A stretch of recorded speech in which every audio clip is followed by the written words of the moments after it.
வணக்கம் என் அன்பு நேயர்களே, மீண்டும் ஒரு முறை உங்களோடு இணைவதில் எனக்கு மனம் நிறைந்த மகிழ்ச்சி. இது கேள்விகள் ஆயிரம் நேரம். கேள்விகளால் நமது பகுத்தறிவையும் பட்டறிவையும் புதுக்கிக் கொள்கிற நேரம். தேர்தல் திருவிழா களை கட்ட தொடங்கியிருக்கிறது. கூட்டணி பேச்சுக்கள் இன்னமும் மறைமுகமாக நடக்கின்றன. சில கூட்டணிகள் அறிவிக்கப்பட்டிருக்கின்றன. இதில் ஒரு வித்தியாசம், இரண்டு விதமான காட்சிகளை நாம் பார்க்க முடியும் இந்த தேர்தல் களத்தில். தேர்தலுக்கு முந்தைய களத்தில் கட்சிகள் கூட்டணிக்காக பேசிக்கொண்டிருக்கின்றன. ஆனால் இது ஒரு பக்கம். கட்சிகளோடு பேசாமல் மக்களை நோக்கி போய்கொண்டிருக்கிறார் ஒரே ஒருவர். அம்மா மக்கள் முன்னேற்ற கழகத்தினுடைய துணை பொதுச் செயலாளர் திரு டிடிவி அவர்கள். எந்த கணக்கு வெல்லும்? கூட்டணி கணக்கா அல்லது மக்களோடு வைத்துக் கொள்ளுகிற கூட்டணியா? எது வெல்ல போகிறது? கொஞ்சம் ஆழமாக இதை பற்றி விவாதிக்கப் போகிறோம். பொருத்தமான ஒரு தலைப்பு, பொருத்தமான ஒரு குரல். அஞ்சாமை, ஈகை, அறிவு, ஊக்கம், இந்நான்கும் எஞ்சாமை வேந்தற்கு இயல்பு. அழகான குரல். ஒரு தலைவன் எப்படி இருக்க வேண்டும் என்று எடுத்து கூறுகிற, இலக்கணம் சொல்லுகிற குரல். அநீதிக்கும் பகைவர்க்கும் பயப்படாமல் இருப்பது, வேண்டுவோர்க்கு வேண்டியதை கொடுப்பது, வருமுன் காக்கின்ற அறிவு, ஆபத்து வந்தால் தளராத ஊக்கம் கொண்டு எதிர்கொள்வது, இந்த நான்கிலும் குறையாமல் இருப்பது ஆளுவோரின் இயல்பாக இருக்க வேண்டும். இது இன்றைய அரசியல் தலைவர்களை கொஞ்சம் மனக்கண் முன் கொண்டு வந்து பார்த்தால் யாருக்கு இந்த குரல் பொருந்துகிறது உங்களுக்கு தெரிய வரும். நாம் இதை அடிவற்றி இன்றைக்கு விவாதத்தை அமைத்துக் கொள்ளலாம். நம்மோடு உரையாடுவதற்காக, விவாதிப்பதற்காக இங்கே 4 விருந்தினர்கள் அரங்கில் இருக்கிறார்கள். அவர்களை நான் அறிமுகம் செய்கிறேன். திரு பிரியன், மூத்த பத்திரிகையாளர், அவரை அன்போடு வரவேற்கிறேன். வணக்கம். திரு திருச்சி வேலுச்சாமி, காங்கிரஸ், வணக்கம், அன்போடு வரவேற்கிறேன். திரு சரவணகுமரன், அம்மா மக்கள் முன்னேற்ற கழகத்தினுடைய செய்தி தொடர்பாளர், அவரையும் அன்போடு வரவேற்கிறேன். வணக்கம். திரு அடையார் சீனிவாசன், அரசியல் விமர்சகர், அவரையும் அன்போடு வரவேற்கிறேன். வணக்கம். திரு சீனிவாசன், கூட்டணிகள் வைக்கலாம், பேசலாம், போகலாம். அதாவது ஆணி வேர்லேயே வெந்நீரை ஊற்றுவது என்று ஒரு இது சொல்லுவாங்க இல்லையா? பிணக்குகள் இருக்கும், சேருவார்கள், அதெல்லாம் நிறைய பேச போகிறோம் நம்ம. ஆனால் அம்மாவையே களங்கப்படுத்திய, அம்மாவை அசிங்கப்படுத்திய, அம்மாவை கொச்சைப்படுத்திய, அம்மாவினுடைய புகழுக்கு களங்கம் ஏற்படுத்திய பாட்டாளி மக்கள் கட்சியோடு அனைத்து இந்திய அண்ணா திராவிட முன்னேற்ற கழகம் கூட்டணி வைத்திருக்கிறது. நம்பர் 1. இரண்டாவது, தேமுதிக புரட்சி தலைவி அம்மா அவர்கள் சட்டமன்றத்திலேயே யாரை எதிர்த்து பேசுகிறாங்களோ, இனிமேல் உங்களுக்கு அரசியல் வாழ்க்கையே இல்லை என்று யாரை நோக்கி சாபமிட்டாங்களோ, அதே தேமுதிகவோடு கூட்டணி. அம்மா எந்த காலத்திலுமே பாரதிய ஜனதா கட்சியோடு கூட்டணி இல்லை என்று சொன்ன கட்சியோடு கூட்டணி. உங்களிடம் இருக்கிற தொண்டர்கள் எப்படி இதை ஏற்றுக்கொள்வார்கள்? பொதுமக்கள் எப்படி இதை பார்ப்பார்கள்? அம்மா மேல் பக்தியும் அன்பும் வைத்திருக்கிற, மரியாதையும் வைத்திருக்கிற லட்சக்கணக்கான தொண்டர்கள் மாத்திரமல்ல, பொதுமக்களும் இந்த கூட்டணியை எப்படி பார்ப்பார்கள்? சார், அதாவது கூட்டணி கொள்கைன்ற கட்சியோட, ஒரு அரசியல் கட்சியோட கொள்கைகள்ன்றது வேற, கூட்டணி நேரங்களில் கூட்டப்பட அந்த கூட்டணின்றது வேற. அம்மா அவர்கள் பல முறை சொல்ற ஒரு விஷயம் தான். இப்போ உதாரணத்துக்கு பார்த்தீங்கன்னா, போடோ சட்டத்தின் கீழ் வைகோ அவர்களை கைது செஞ்சாங்க. வைகோ அவர்கள் விமர்சிக்காத பேச்சுகள் கிடையாது, அவ்வளோ அநாகரிகமான விமர்சனம் செய்திருந்தாரு. அதுக்கு பிறகு அவர் வெளியில் வந்ததுக்கு அப்புறம் பார்த்தீங்கன்னா விமர்சனம் பண்ணாரு, அம்மா அவர்களே விமர்சனம் பண்ணார். போடோ சட்டத்தின் கீழ் கைது பண்ணதுக்கு அடிப்படையில் பல அவதூறு வழக்குகள் சம்பந்தப்பட்ட விஷயத்தில் பேசினார். வெளியே வந்ததுக்கு அப்புறம் பார்த்தீங்கன்னா அம்மாவோடய கூட்டணி வைத்தார். அதனால அரசியல் அப்போ அம்மா சொன்ன வார்த்தைகள் தான் என்ன சொன்னாங்கன்னா, கூட்டணி இந்த தேர்தல் காலங்களில் வைக்க கூட்டணி அரசியல் கட்சிகளுக்கும் கொள்கைகளுக்கும் சம்பந்தம் இல்லை. இது ஒரு தேர்தலை ஒரு அரசியல் கட்சி வெற்றி அடைய வேண்டும் என்ற நோக்கத்தின் அடிப்படையில் தேர்தலை சந்திக்கிறது. நம்மளுக்கு தேர்தலை பொறுத்தவரை வெற்றியா தோல்வியா மட்டும்தான் முடிவு செய்ய வேண்டிய தேர்தல் தவிர்த்து கொள்கைன்றது இப்போ பாஜக ஒரு கொள்கை இருக்கும். கொள்கை பற்றி நான் பேசல. கொள்கை ஒன்றாக இருக்க முடியாது. ஒவ்வொரு கட்சிக்கும் ஒரு கொள்கை இருக்கும். கொள்கைகளை கொஞ்சம் சில சமயங்களில் ஓரம் கட்டி வச்சுட்டு சமரசம் பண்ணுறோம். ஆனால் இங்கே நடந்தது என்னென்னா, மணிமண்டபம் கட்டக்கூடாதுன்னு சொன்னது யார்? பாமக உட்பட திமுக உட்பட தான் செஞ்சாங்க சார். திமுக கவலை இல்ல, திமுக தரப்புலையும் வழக்கு தொடரப்பட்டது, பாமக தரப்புலையும் வழக்கு தொடரப்பட்டது. திமுக செய்யாமல் இருந்தா தான் பிரச்சனை சார். அதுதான் சார், இது வந்து முழுக்க தேர்தலுக்கான கூட்டணியை தவிர்த்து கொள்கை கிடையாது. கொள்கை அடிப்படையில் நம்ம இந்த கூட்டணி அமைக்கல, அவங்க கட்சி இணைக்கப்படலை. அவர் நல்லா தெரிஞ்சுங்க, இது தேர்தலுக்கான கூட்டணி. பல நேரங்களில் காங்கிரஸுக்கும் நமக்கு அதிமுக பல காலங்களில் வந்து முரண்பாடுகள் இருந்தாலும் சில நேரங்களில் காங்கிரஸோட கூட்டணி வைத்த காலங்கள்லாம் நமக்கு இருக்கு. அதே போல பாஜகவை நம்ம காவிகள்னு சொல்லி நம்ம விமர்சனம் பண்ண காலத்துல ஒரு சில அம்மா அவர்கள் வந்து வாஜ்பாய் தலைமையிலான ஆட்சிக்கு அன்னைக்கு தேர்தல் பிரச்சாரம் செய்தார்கள். அதெல்லாம் வேற. அதனால தேர்தல் இது வந்து தேர்தலுக்கான அந்த ஒரு 60 நாள் 90 நாளுக்கான ஒரு திருவிழா மட்டும்தான். நீங்க வந்து திருவிழாவா பார்த்து முடிச்சுட்டு அதுக்கப்புறம் உங்களோட பழமை பார்க்க போகணும். பாரதிய ஜனதா கட்சியோடு எந்த காலத்திலும் கூட்டணி கிடையாது என்று சொன்னது அம்மா. உண்மையா இல்லையா? எந்த காலத்திலும் கூட்டணி இல்லை என்று சொன்னது யார்? அம்மா. கரெக்ட் தான் சார். ஏற்கனவே வாஜ்பாய் அவர்களோட தலைமையிலான ஆட்சியை கவிழ்க்கும் போதும் சொன்ன ஒரு வார்த்தை தான் இதற்கு பாஜகவோட இல்லைன்றது. அதனால எங்களை பொறுத்தவரை நான் திருப்பி சொல்ற விஷயம்னா, தேர்தலுக்கானது மத்திய அரசோட திட்டங்கள், சில திட்டங்கள் தமிழக நலன் சார்ந்திருந்ததுனால இந்த ஜிஎஸ்டி விஷயத்தில் தமிழக அரசும் சிறந்த பலன் அடைஞ்சிருக்கு, உண்மை இது. அதனால சில திட்டங்கள் மக்கள் நலனுக்கு தேவைப்படுற காரணத்தால் நாங்கள் கூட்டணி அமைச்சிருக்கோம். இது தேர்தலுக்கான கூட்டணி. யாரோட? அரசியல் கட்சியில் இப்போ பாமக பாஜக எல்லாம் எடுத்துங்க, அரசியலுக்கான கூட்டணி. இப்போ நான் என்ன கேட்குறேன், எல்லாம் இப்போ ஓபிஎஸ் கூட சட்டமன்றத்தில் என்ன சொன்னா, அனைவரும் தனியாக நில்லுங்க, அதிமுக தனியாக நிற்கிறது தயார். ஏன்னா அதிமுக அதோட வரலாறு பார்த்தீங்கன்னா பல நேரங்களில் பல சட்டமன்றத்திலேயும் இருக்கட்டும் சரி, நாடாளுமன்ற எலெக்ஷன்லையும் சரி, உங்களுக்கு தனிச்சு நின்றுக்கிறதுக்கான வரலாறு இருக்குது. அதனால் இப்போ உள்ள சூழ்நிலை காலதாமதம் சில விஷயங்கள் இருக்குது, காலத்திற்கு ஏற்பாடு மாற வேண்டிய காலங்கள் இருக்குது. அதனால இப்போ கூட்டணி அமைச்சிருக்கோம். தனிப்பட்ட ஒரு பேரை சொல்றது, கொள்கை பற்றி பேசுறது, கொள்கைகளை விமர்சனம் பண்றதுங்கிறது வேற. நான் அதில் முழுமையாக எல்லா அரசியல் கட்சிகளும் அரசியல் செய்துதான். இப்போ ஒரு மூத்த தலைவரை எதிர்த்தாதான் கட்சி முறையில் அம்மாவை குறிவைத்து தாக்கி குற்றவாளி என்று சொன்னது யார்? அதுதான் சார், அவங்க உயிரோட இல்லைன்றதுக்காக அவர்கள் செய்யற விஷயம். இது எல்லாரும் திமுக பண்ணலையா சார்? நான் கேட்கிறேன், உயிரோட இல்லைன்ற ஒரே காரணத்துக்காக சார். ஒரு நிமிஷம் சார். மதுரை விமான நிலையத்தில் இந்திரா காந்தி அவர்கள் வந்து இறங்கிய போது அன்னைக்கு முட்டை வீசப்பட்ட காரணம், திமுக சார்ந்த முட்டை வீசப்பட்ட அன்னைக்கு அவங்க மேல பிறகு என்ன சொன்னாங்க, நேரு மகளே வருக நல்லாட்சி தருகிறாங்க. அதுதான் சார் அரசியல். அதுக்கப்புறம் இப்ப கடைசியா எடுத்துங்க 2000 ஆனால் அதை காட்டிய விதம் வேற, கொஞ்சம் வன்மையானது. அதுதான் சார் 2013 நேரங்களிலும் தனிப்பட்ட தாக்குதல். வருங்காலங்களில் காங்கிரஸோட கூட்டணி இல்லை, கூடா நட்பு கேடாய் முடிந்தன்ற வார்த்தையை உட்பட கடுமையான வார்த்தைகள் கூட பயன்படுத்துறாரு கருணாநிதி அவர்கள் பயன்படுத்தினார். பிறகு அதே நேரத்தில் திரு ஸ்டாலின் அவர்களும் சொன்ன ஒரு வார்த்தை என்னன்னா, நான் காங்கிரஸோட கூட்டணி அமைந்தால் நான் பிரச்சாரத்துக்கு செல்ல மாட்டேன். அன்னைக்கு ஜூனியர் விகடன் தனிப்பட்ட முறை ஒரு பேட்டி கொடுத்திருந்தார். அது போல இது வந்து அரசியல். அதுக்கு பிறகு என்ன நடந்தது, ஒரு 18 நாட்களே வந்து பேச்சுவார்த்தை நடத்த ஆரம்பிச்சிட்டாங்க. அதுக்கப்புறம் பார்த்தீங்கன்னா ஒரு சில விஷயம், அந்த சிபிஐ ரைடு வந்து முதல் மாடியில் நடந்துட்டு இருக்குது, கீழ்த்தளத்தில் வந்து இவங்க கூட்டணி பேச்சுவார்த்தை நடத்துறாங்க 2011. ஸோ இதெல்லாம் பார்த்தீங்கன்னா அவங்களுக்கு கேட்டால் போல் இது வந்து தேர்தலுக்கான கூட்டணியை தவிர்த்து கொள்கை ரீதியான கூட்டணிகள் எப்பயுமே அமையாது. அதிமுக பொறுத்தவரை அம்மா அவர்கள் வழி வந்த இந்த அம்மா அரசு எப்பயுமே என்ன அரசு மக்களுக்கு தெரியும் சார். நீங்க ஏற்றுக்கலன்னா அம்மாவோட அரசு எப்பயுமே வந்து பாத்தீங்கன்னா இதுவரையும் கடந்த தேர்தல் எல்லாம் தனித்தன்மையோடு நம்ம செயல்பட்டு இருக்கோம். இது வரும் காலங்களில் நம்ம தனித்தன்மை. இது வந்து பிரதமர் வேட்பாளர் நம்ம அதிமுக சார்பில் யாரும் நிறுத்தல. இந்த நாடாளுமன்ற எலெக்ஷன் பொறுத்தவரை பிரதமர் யார் தேர்ந்தெடுக்கிறது தான் சரிங்களா. அதனால நம்ம சார்பில் வந்து பிரதமரா யாராவது தேர்ந்தெடுத்தா ஒரு வேட்பாளரை நிறுத்தி தான் நீங்க சொல்ற மாதிரி தனிச்சு நிற்கலாம். நம்ம வந்து மோடி அவர்களா ராகுல் காந்தி அவர்கள், இப்ப ராகுல் காந்தின்றது கூட அவங்க தான் சொல்றாங்க, மக்கள் சொல்ல மோடி அவர்களா வேற ஒரு வேட்பாளர்ன்றதை போட்டி நடக்குது. அதில் நம்ம மோடின்னு சொல்றோம், அவ்வளவுதான் வித்தியாசம். திரு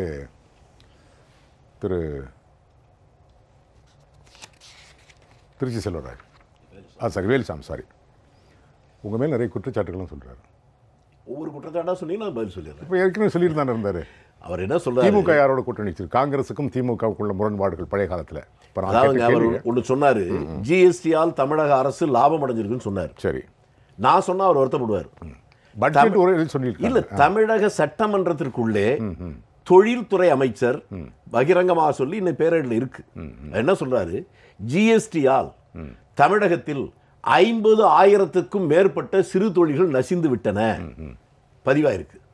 வெறும் திருப்பூர்ல மட்டுமே பழைய பேருந்து நிலைய வளாகத்தில் மட்டும் 5,000க்கும் மேற்பட்ட சிறு தொழில் அலுவலகங்கள் இருக்கு, எல்லாம் மூடப்பட்டிருக்கு. இது தமிழ்நாட்டுக்கு வளர்ச்சியா? தமிழக ஆட்சியாளர்கள் அவங்களுக்கு வேணாலும் வளர்ச்சியா இருக்கலாம், தமிழகத்திற்கோ தமிழ் இனத்திற்கோ தமிழ்நாட்டுக்கோ என்ன வளர்ச்சி? எதுவுமே கிடையாது. சரி, இது இவர்கள் என்ன எப்படி போறாங்கன்னு கேட்டா, சமீபத்தில் 2 நாட்களுக்கு முன்பாக மத்திய அரசில் துணை சபாநாயகராக இருக்கக்கூடிய அண்ணா திராவிட முன்னேற்ற கழகத்துடைய மூத்த தலைவர் என்று சொல்லப்படுகிற நம்பப்படுகிற தம்பித்துரை அவர் ஒன்று சொல்றாரு. அதுல என்ன சந்தேகம் உங்களுக்கு? நம்பப்படுகிற நம்புறாங்க, அவ்வளவுதான். ஏன்னா நான் சொன்னதுக்கு அப்புறம் தான் உங்களுக்கு சந்தேகம் வரும். நம்முடைய இதய தெய்வம் அம்மா அவர்களை கொலை செய்ததற்கு காரணமே, கொலையானதற்கு காரணமே நான் அப்படித்தான் சொல்லுவேன், காங்கிரசும் திமுகவும் தான். என்னன்னு கேட்குறான் பத்திரிகையாளர். ஒன்று அவர் சொல்றாரு, அம்மா மீது வழக்கு போட்டு அந்த வழக்கால் மனமுடைந்து தான் அந்த நெருக்கடியில் தான் அவர் செத்தாருன்னு. உலகத்துக்கே தெரிந்த விஷயம். அந்த சொத்து குவிப்பு வழக்கு யாரு போட்டாங்கன்னு அவருக்கு தெரியாதா? மக்களை முட்டாள்னு சொல்றாரு. அந்த வழக்குக்கு சூத்திரதாரியே சுப்பிரமணிய சாமி, அவர் இருக்கிறது பிஜேபி. எனக்கு அது முழுமையா தெரியும், A to Z. அந்த வழக்கு எதென்று தயார் செய்யப்பட்ட இடம் பழைய துணை சபாநாயகர் ராஜாராமுடைய வீட்டில். அதை தயார் செய்ததே இன்றைக்கு அதிமுக மூத்த தலைவராக இருக்கக்கூடிய அவருடைய பிள்ளைகள், அவருடைய மனைவி எல்லாமே பெரிய பெரிய பதவியில் இருக்க PH பாண்டியனும் பழைய அமைச்சர் VV சாமிநாதனும் தான். அவர்கள் போட்ட வழக்கு, அவர்கள் கவர்னரிடம் தந்ததுதான். மெல்ல மெல்ல போய் கடந்த உச்சகட்ட அந்த வழக்கு, அந்த தீர்ப்பு, இந்த நெருக்கடி வந்தது. இது நடந்த ஒரு செய்தியே அவர் இப்போ காங்கிரசும் திமுக தான் போட்டுச்சுன்னு அவர் சொல்றார். அப்ப அவர்கள் பதட்டத்தில் இல்லை, இந்த உண்மையை மறைத்து மக்களை குழப்ப முயற்சிக்கிறார்கள். அது நடக்காது. அதாவது என்னன்னா, இந்த கூட்டணியுடைய எண்ணிக்கையை வைத்துக் கொண்டு வெற்றி தோல்வி என்பது கிடையாது. நிச்சயமா என்னன்னா, நூத்துல ஒரு வார்த்தை அது. அதாவது பள்ளி கணக்கு வேறு, அரசியல் கணக்கு என்பது வேறு. உதாரணம் தெளிவா சொல்ல போனா, சாதாரண பாமரனுக்கு புரிவதை போல 1971ஆம் ஆண்டு தேர்தலில் காங்கிரசுக்கும் திமுகவுக்கும் சட்டமன்ற தேர்தலில் மிகப்பெரிய வேறுபாடு இல்லை. எம்எல்ஏக்களுடைய எண்ணிக்கை அதிகமா இருக்கும் திமுகவுக்கு. ஆனால் வெறும் 1000 ஓட்டுக்கு இடையில மட்டும் தமிழ்நாட்டில் காங்கிரஸ் தோற்ற, திமுக வெற்றி பெற்ற இடங்கள் 60 இடங்கள்.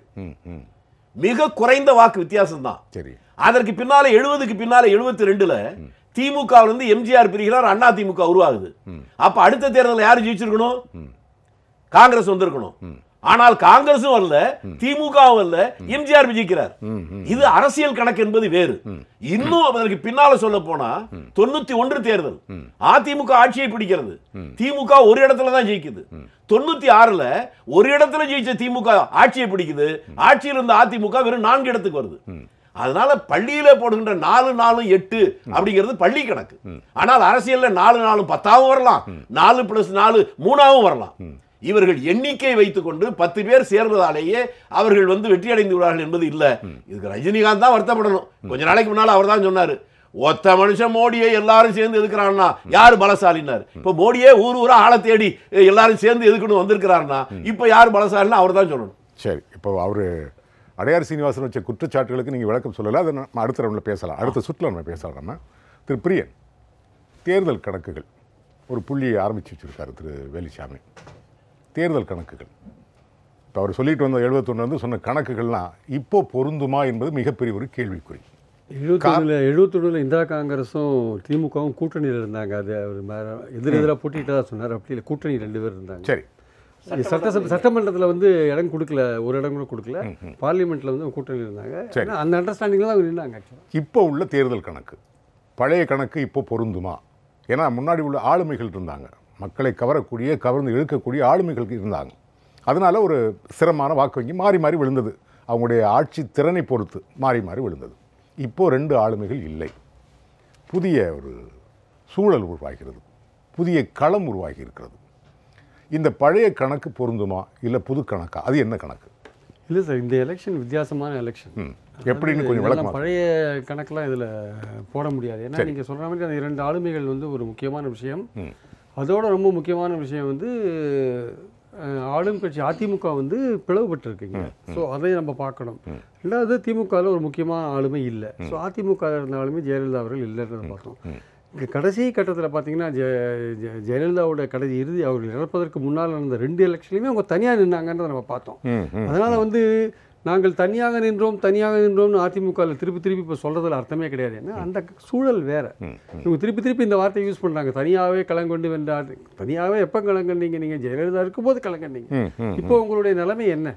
உண்மையான ஜெயலலிதாவுக்கு வாரிசு யார் அப்படின்ற கேள்வி இந்த தேர்தலில் முடிவு செய்யப்படும். ஆக்சுவலாக வரப்போகிற தேர்தல் முடிவு 2 விஷயங்களை முடிவு செய்யும். ஒன்று, இந்த அதிமுக எப்படிப்பட்ட எதிர்கால தலைமையை அடைய போகிறது, எப்படிப்பட்ட ஒரு நிலையை இப்போ அடைய போகிறதுன்றத இந்த வரப்போகிற எலெக்ஷன்ஸ் முடிவு பண்ணும். ரெண்டாவது, இந்த ஆட்சி தொடருமா தொடராதா, அப்படி தொடர்ந்ததுன்னா அது யார் தலைமையில் தொடருன்ற விஷயத்தையும் இந்த தேர்தல் முடிவு பண்ணக்கூடிய வாய்ப்புகள் இருக்குது. இந்த பாராளுமன்ற தேர்தலோ கூட வர 21 சட்டசபை தேர்தலோ முடிவு பண்ணக்கூடிய வாய்ப்புகள் இருக்குது. ஸோ இப்படியான ஒரு முக்கியமான ஸ்டேக்ஸ் இருக்கிற இந்த தேர்தலில் வந்து பழைய கணக்குகளை நீங்கள் பொருத்தியே பார்க்கக்கூடாது. இன்ஃபேக்ட் சில பேர் அந்த ஓட் பர்சன்டேஜ்லாம் போடுறாங்க, அது வேணால் ஒரு அகடமிக்காக வேணால் சரியாக இருக்கலாமே தவிர எக்ஸாக்டான பொசிஷன் வந்து இப்போ வந்து டெஃபினட்டாக வந்து வித்தியாசப்படும்ன்றதுல எந்த விதமான சந்தேகமும் கிடையாது. ஏன்னா நீங்கள் அதிமுகவோட ஓட் பர்சன்டேஜ் எவ்வளோ நீங்கள் சொல்லுவீங்க, அதிமுகலேருந்து இப்போ விலகிருந்து தனி இயக்கம் கண்டு இருக்கிற தினகரனோட ஓட் பர்சன்டேஜ் எவ்வளோ நீங்கள் சொல்லுவீங்க.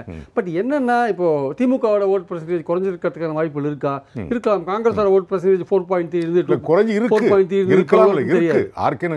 இல்லை, அதான் நான் சொல்ல வந்தேன். இப்போ இதில் வந்து பார்த்தீங்கன்னா இந்த சூழலில் பார்த்தீங்கன்னா ஒரு தேர்தல் வெற்றியோட ஒரு கணிசமாக ஒரு தைரியமாக இந்த எலெக்ஷன் அணுகிறது தினகரன் சொல்லலாம். ஆக்சுவலாக வந்து ஏன்னா அவர் வந்து ஒரு வெற்றி அடைஞ்சிட்டார். நீங்கள் எடப்பாடி இதுவரையும் ஒரு மக்களோட அங்கீகாரத்தை பெறலை. அவருக்கு வந்து ஒரு ஸ்பீக்கரோட ஆதரவோ இல்லை கோர்ட்டோட ஆதரவோ இல்லை தேர்தல் கமிஷன் அவருக்கு சாதகமான விஷயங்களோ அந்த இயக்கத்துக்கு சாதகமான விஷயங்களோ நடந்தது மூலமாக அந்த எம்எல்ஏக்கள் வந்து இந்த ஆட்சி தொடரணும் நீடிக்கணும்னு நினைக்கிறாங்க. அதன் மூலமாக அங்கே தலைமையில் எடப்பாடி இருக்கிறதுனால அவர்களுக்கு ஏற்ற ஒரு ஆதரவு அனுசரணைகள்லாம் கிடைக்கிறதுனால அது ஓடிட்டு இருக்கிறத நம்ம பார்த்து உருவாக்கப்படுகிறது, அதை பயன்படுத்திக்கிறோம். அந்த அனுசரணை யார் கொடுத்தாங்களோ அவங்க தான் இப்போ கூட்டணியில் இருக்காங்கன்றதையும் அது தொடர்ச்சியாக நம்ம பார்த்துட்டு இருக்கோம் நம்ம. ஸோ இப்படி இருக்கும் பொழுது நீங்கள் வந்து தினகரன் விஷயத்தில் வந்து அவருடைய ஓட் பர்சன்டேஜ் அவர் தைரியமாக இந்த எலெக்ஷன் அணுகிறாருன்றதை நம்ம பார்க்குறோம். நம்ம எப்படி என்ன பார்த்தீங்கன்னா ஆர்கே நகரில் வின் பண்ணிட்டார். ஒரு சுயேட்சையாக இருந்து ஒரு குக்கர் சின்னத்தை புதுசாக இன்ட்ரடியூஸ் பண்ணி அவர் எப்படி வின் பண்ணார், ஏது வின் பண்ணார், நீங்கள் பல விதமான கேள்விகள் எழுப்பலாம். வெற்றிங்கிறது ஜனநாயகத்தில் எப்போதுமே வெற்றி தான். அதனால் வந்து நீங்கள் எதையுமே நீங்கள் வந்து இதில் அப்படி வெற்றி பெற்றார், இல்லை இப்படி வெற்றி பெற்றார், இல்லை திமுக வேலையை செய்யலை, இதெல்லாம் சொல்லுவாங்க. 20 ரூபா கொடுக்குறேன்னு சொன்னார், டோக்கன் கொடுத்தா, இதெல்லாம் சொல்லலாம். இறுதியில் வெற்றி மட்டுமே பேசும். வெற்றி பெறுவதற்கு நான் அடிக்கடி சொல்லுது, வெற்றி பெறுவதற்கு ஒரே ஒரு காரணம் தான், தோற்பதற்கு மட்டும்தான் 1000 காரணங்கள். அதனால் வெற்றி பெற்றதை நம்ம பார்க்கணும். ஸோ இந்த எலெக்ஷன் ஒரு கான்ஃபிடென்ட்டாக வந்து அணுகிறதுல வந்து தினகரன் முக்கியமானவர். அவருக்கான அந்த ஸ்டேக்ஸ் இருக்கு. ரெண்டாவது அடுத்த கட்டம் பார்த்தீங்கன்னா எல்லோருமே திருவாரூர் எலெக்ஷன் நடக்கணும் இல்லை சொல்லியிருந்த போது திருவாரூர் இடைத்தேர்தல் நடத்தணும்னு சொல்லியிருந்த போது இந்த கஜா புயலை காரணம் காட்டி திருவாரூர் தேர்தலை தள்ளி வைத்ததில் அதிமுகவுக்கும் பங்கு உண்டு, திமுகவுக்கும் அந்த தயக்கம் தான். நீங்க சொன்ன மாதிரி இந்த பொது தலைமை அடையாளம் காட்ட போகுது இந்த தயக்கம். அது என்ன, இதெல்லாம் ஃபேக்ட்ஸ்ல தான் பேசுறேன். திமுகவும் உள்ள கலெக்டர் மீட்டிங்ல போயிட்டு தள்ளி வைக்க சொன்னாங்க, அதிமுகவும் சொன்னாங்க. 2 பேருமே அதிமுக வந்து அரசு ரீதியாக வந்து 1 மாதத்துக்கு முன்னாடி லெட்டர் வரை ஆகிட்டாங்க. கலந்துட்டு வெளியில் மாவட்டத்தில் நடந்த கூட்டத்தில் வந்து கலந்துக்கல. சரி, ஓகே. கிரிஜா வைத்தியநாதன் அரசு மூலமாக லெட்டர் எழுதினாங்க இல்லையா, அது அதிமுகவோட கருத்தாக தான் நம்ம எடுத்துக்கணும் நம்ம, ஏன்னா ஆளுங்கட்சி அதுதானே. ஸோ இது மாதிரி பார்த்தீங்கன்னா அவங்க 2 கட்சிகளும் வந்து அதாவது எந்த கட்சிகள் வந்து மக்களுடைய ரெக்கக்னேஷனை வந்து வாங்கணும், ஒரு பவர்ஃபுல்லாக இருக்குது அந்த கட்சியும் திமுகன்ற ஒரு பவர்ஃபுல் எதிர்கட்சி டெபாசிட் இழந்த விஷயத்தை நம்ம பார்த்தோம். ஸோ இந்த 2 கட்சிகள் அதிமுகவும் திமுகவுமே மக்களுடைய அங்கீகாரத்தை பெற வேண்டிய அல்லது மக்களிடம் தங்களுக்கு ஆதரவு இருக்கிறது என்று நிரூபிக்க வேண்டிய கட்டாயம் அவங்களுக்கு வந்திருக்கு. ஸோ அதுதான் அவங்களுக்கு முக்கியமான தேர்தல். நீங்கள் இந்த நேரத்தில் வந்து ஓட்டுகள் கமல் ஒரு ஃபேக்டராக நிற்கிறாரு, இந்த மாதிரி பல விஷயங்கள், நாம் தமிழர் ஒரு இதாக நிற்கிறது, இப்போ தினகரன் ஒரு அணியாக நிற்கிறார், அதிமுக அணி இருக்குது, திமுக அணி இருக்குது. ஸோ இப்போ ஆளுகின்ற அரசாங்கத்துக்கு எதிரான ஓட்டு, அதிமுகவுக்கு எதிரான ஓட்டு, பாஜகவுக்கு எதிரான ஓட்டு, சிறுபான்மையோர் ஓட்டு, இதெல்லாம் எந்த இடத்துல போய் எப்படி கன்சால்டேட் ஆகும்னு நிச்சயமாக பழைய கணக்குகள் வச்சு நீங்கள் இந்த வாட்டி போடவே முடியாது. 60 லட்சம் புது வாக்காளர்கள் இங்கே வந்திருக்கும் போது அவர்களுக்கு நம்பிக்கை ஊட்டக்கூடிய தலைவர் யார் அப்படின்ற ஒரு கேள்வி முக்கியமாக எழுது. ஸோ அதனால் பார்க்கும்போது இந்த ஓட்டுகள், இந்த எதிர்ப்பு ஓட்டுகள் எல்லாமே திமுக காங்கிரஸ் ஓட்டுக்கு அணிக்கு கன்சால்டேட் ஆகுமா, அப்படி என்ன கரெக்டா நாங்கள் தான் அதற்கு மாற்று என்று சொல்வதற்கான ஒரு ஜஸ்டிஃபிகேஷனை வந்து இந்த அணிகள் வச்சிருக்காங்களா, இல்ல அந்த புது வாக்காளர்களோ இல்ல ஏற்கனவே இருக்கிற வாக்காளர்களோ யாரை வந்து ஒரு நம்பிக்கையான தலைவராக பார்க்குறாங்க இந்த தேர்தலில்? இபிஎஸ் ஓபிஎஸ் இரட்டை தலைமை வந்து அதிமுகவுக்கு சரி வருமா வராதா? மோடியோட எதிர்ப்பு தமிழ்நாட்டில் எந்த அளவுக்கு அடித்தளவரை போயிருக்கு? ஏன்னா தமிழ்நாட்டில் வந்து மோடியோட எதிர்ப்பு, பாஜக எதிர்ப்புன்றது அடிமட்டத்தில் ஊறி இருக்கு. இட் ஹஸ் கான் இன்டு இது அந்த கிரவுண்ட் லெவலில் பளிச்சுன்னு தெரியுது. ஆனால் அது அதிமுக அணிகள் மறுக்கலாம். அவங்க எப்படி சொல்ல முடியும்? எதை கேட்டாலுமே பார்த்தீங்கன்னா கஜா புயலுக்கு ஏன் பிரதமர் வரலன்னா, ஏன் மன்மோகன் சிங் வரலன்றாங்க, ஏன் ஃபண்ட்ஸ் கொடுக்கலன்னா யூபிஏ மட்டும் கொடுத்ததா. நீங்க கம்பேர் பண்ணும்போது என்ன ஆகுதுன்னா, அங்கதான் வந்து மத்திய மாநில அரசுகளை எதிர்க்கிற அணிகளுக்கு இங்க வாய்ப்புகள் அதிகமா இருக்கு. அதுதான் இங்க பாயிண்ட். காங்கிரஸ் ஆகட்டும் பாஜக ஆகட்டும் தமிழ்நாட்டுக்கு ஏதோ ஒரு வகையில் நீங்க வஞ்சனை செய்யும் பொழுது அதை எதிர்க்கிற இந்த 2 தேசிய கட்சிகளை எதிர்க்கிற ஒரு அணிக்கு இங்க ஒரு செல்வாக்கு இருக்கக்கூடுமோ என்ற ஒரு இது நிலை இங்க எழுகிறது. முக்கியமான அந்த இடத்துல யார் ப்ளே பண்ண போறாங்கன்னு நம்ம பார்க்கிறோம். முன்னாடி நாடாளுமன்ற தொகுதி தேர்தல் பார்த்த விதம் வேற, தேசிய கட்சிகளை பார்க்கிற பார்வை வந்து வித்தியாசப்பட்டது. நீங்க பாஜக வைக்கிற அதே குற்றச்சாட்டுகளை நீங்க காங்கிரஸ் நோக்கி வைக்கலாம். மத்தியில் அவங்க 2 பேரும் தான் மாறி மாறி ஆட்சியில் வர போறாங்க. சோ அப்படி இருக்கும் பொழுது இங்க தேசிய கட்சிகளை பார்க்கிற பார்வை மாறி இருக்கிறதுனால இந்த ஓட்டர்ஸ் வந்து எப்படி பிஹேவ் பண்ணுவாங்க, புது வாக்காளர்கள் எப்படி பிஹேவ் பண்ணுவாங்க, பழைய வாக்காளர்கள் எப்படி பிஹேவ் பண்ணுவாங்க, சோ இந்த மாதிரியான பல குழப்பங்கள் இருக்கிறதுனால இதற்கெல்லாம் ஒரு தெளிவான விடை வந்து இந்த தேர்தலில் காற்று எந்த பக்கம் வீசுகிறது, மக்கள் என்ன ஓட்டத்தில் இருக்காங்க அப்படின்னு தெரிய வர ஒரு முக்கியமான எலெக்ஷனாக பார்க்குறேன். வெறும் ஆன்டி மோடி விஷயங்கள் ஒரு பக்கம் தேசிய அளவில் இருந்தால் கூட தமிழ்நாட்டு அரசியலை திசை காட்டுகிற ஒரு தேர்தலாக இந்த தேர்தல். இன்னொரு முக்கியமான விஷயம் தான் ஆர்கே நகர் ஒரு பாடம் சொல்லி இருக்கிறது. அதாவது திமுக திராவிட முன்னேற்ற கழகம் தன்னிடம் இருந்த வாக்கு வங்கியை இழந்திருக்கிறது. இல்லை, அது ஒரு பாயிண்ட் இருக்குது. அது வந்து ஐசோலேட்டட் கேஸாக எடுத்துக்கலாமா, அது தமிழ்நாடு முழுக்க அப்ளை பண்ணலாமான்ற ஒரு கேள்வியும் இருக்கீங்க. ஆர்கே நகர் ஐசோலேட்டட் கேஸா, அது ஒரு பானை சோற்றுக்கு ஒரு சோறு பதமான்ற விஷயங்கள்லாம் இருந்தால் கூட திமுகவுக்கு ஒரு பெரிய ஒரு ஒரு இது இருக்கு. தன்னை நிரூபிக்க வேண்டிய ஒரு தன்னுடைய செல்வாக்கை நிரூபிக்க வேண்டிய ஒரு தேவை, ஒரு அவசிய தேவை கண்டிப்பா இருக்கு. ஏன்னா நீங்க வந்து ஒரு முக்கியமான எதிர்க்கட்சி, ஒரு கட்டுக்கோப்பான அமைப்பை நீங்க வச்சிருக்கீங்க. அப்படி இருந்துட்டு நீங்க ஆர்கே நகரில் நீங்க டெபாசிட் எழுந்தது வந்து பெர்செப்ஷன் ரேஞ்சில் மக்கள் பார்வையில் வந்து உங்களை கொஞ்சம் கீழே இறக்கி இருக்கு. நீங்க இன்னொரு வெற்றி மூலமாக தான் அதை கொண்டு போக முடியும். கஜா புயல் காரணமா வச்சு திருவாரூர் எலெக்ஷன் தள்ளி போட்டது இன்னொரு அந்த தேர்தலை சந்திக்க தயங்கினது கூட மக்கள்கிட்ட வந்து ஏன் திமுக கூட தேர்தலை சந்திக்க தயங்குறாங்க அப்படின்னு கேள்வியை மறுபடியும் உருவாக்குறது. ஸோ இதெல்லாம் பார்க்கும்பொழுது இந்த அதிமுகவுக்கும் திமுகவுக்குமே இந்த எலெக்ஷன்ஸ் வந்து முக்கியமான எலெக்ஷன்ஸ். அதே மாதிரி புதுசாக வந்திருக்கிற எந்த தலைவர் மக்களால் விரும்பப்படுறாரு, அது கமலா கூட இருக்கலாம், இல்லை தினகரனா கூட இருக்கலாம், இல்லை நாம் தமிழர் சீமானுக்கு இன்னும் கொஞ்சம் வாய்ப்பு கொடுக்கலாமே, ஏதாவது போன தேர்தலில் ஒரு ஒன்றுமே வரல, ஒரு ரெண்டு இடம் கொடுக்கலாமேன்னு ஒரு வேளை வாக்காளர்கள், ஏன்னா இளைஞர்கள் நிறைய பேர் இருக்காங்க அவர்கிட்ட, அப்படி நினைக்கலாம். ஸோ எப்படிப்பட்ட ஒரு நிலைமையை வந்து தேர்தல் வாக்காளர்கள் பிரதிபலிக்க போகிறாங்கன்றது வந்து நிச்சயமாக முக்கியமான விஷயம். ரொம்ப முக்கியமான தேர்தல் தமிழக தேர்தல் வரலாற்றில் இது ரொம்ப முக்கியமான தேர்தல். நீங்கள் சொன்னதுக்கு நான் முதல்ல படித்து காட்டின திருக்குறளை தான் கரெக்டாக இருந்திருக்கு. நீங்கள் சரியாக காட்டுறீங்க. யாரை தேர்ந்தெடுப்பார்கள் என்று அவளோடு எதிர்பார்த்துட்டு இருக்காங்க. அஞ்சாமை, ஈகை, அறிவு, ஊக்கம், இந்த 4ம் யாரிடம் இருக்கிறது என்பது தேர்ந்து தெளிந்து ஒரு சரியான பாடம் சொல்லுவாங்கன்னு எதிர்பார்க்குறோம். திரு சரவணகுமரன், நான் ஆரம்பத்திலே சொன்னேன், இந்த களம் புதிது, இதுவரை இல்லாத காட்சிகள் அரங்கேறுகின்றன. கட்சிகளுக்குள்ளே கூட்டணின்னு போயிட்டுருக்காங்க. அதாவது கூட்டணி எப்போ போகிறதுன்னா, வெற்றிக்கான பலம் நம்மிடம் இல்லை, இன்னொரு கட்சியிலேருந்து நம்ம வாங்கினா தான் வெற்றி பெற முடியுமோ என்ற சூழல் வந்தால் மட்டும்தான் கூட்டணிக்காக நம்ம போக வேண்டியிருக்கும். அதைத்தான் அம்மா செய்தாங்க. அந்த தேவை இல்லாதனால தான் நாங்கள் தனித்து நிற்போம் என்று தனித்தே களம் கண்டார்கள், வென்றார்கள் இல்லையா? இப்போ அதே பாணியை, அதே திசையை திரு டிடிவி அவர்கள் கையில் எடுத்திருக்கிறார்கள். உங்களுடைய பார்வை என்ன? கூட்டணிங்கிறது ஜனநாயக தேர்தலில் வழக்கமாக நடக்கிற ஒன்று, ஒரு சடங்கு. நீங்கள் சொல்கிற மாரி நம்ம முழுமையாக வெற்றி பெறக்கூடிய வாய்ப்பு இருக்கும்போது கூட்டணிகள் தேவையில்லை. ஆனால் நம்மளுடைய கொள்கைகள் ஒருத்தன் வந்தால் அவங்கள சேர்த்துக்கிறது தப்பு இல்லை.